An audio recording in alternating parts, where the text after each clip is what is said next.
So then I received a call from the feature writer, Mia Stainsby. And Mia said, I've been to see Michelle's mother, and she mentioned that you knew a great deal about this subject. I said, yes, what do you know about it? And she said, well, we know nothing about it, nothing. And I said, you cannot write about this subject because it's so complex unless you do some homework. Well, I give them credit. She did do homework, and she became quite fascinated with the whole story and called me again and finally said, we want to do an article on this. And it's going to be a larger article than what we thought. So she said, can we do an interview with you right now? They came and spent many hours with me. And it went on from there. After they left, it grew. The story grew. The editors began to love it.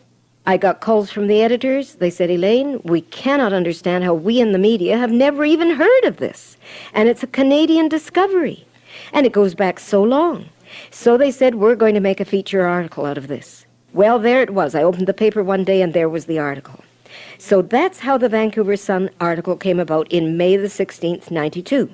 When it hit the streets, my phone started ringing, and I was totally inundated with hundreds and hundreds and hundreds of calls and people. It was impossible to handle it.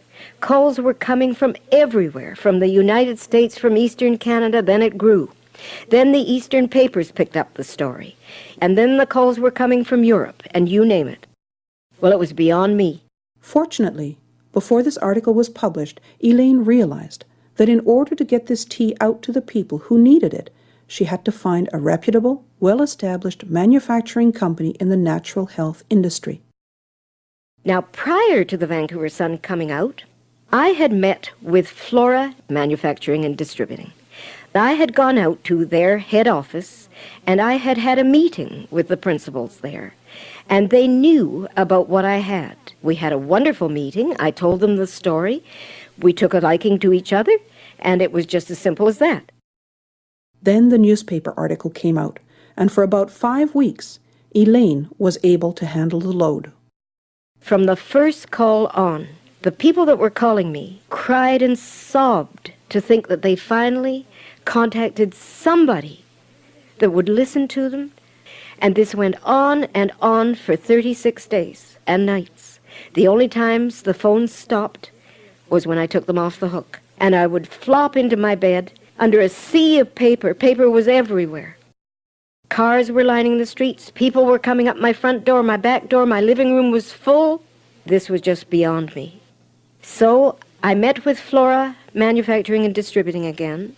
They, by this time, had seen the Vancouver Sun article, very impressed with it, and we sat down to serious conversation. And they agreed to help me and take this off my hands. They had the facilities, they had all the capability, they're known as a company full of integrity and only wanting quality products.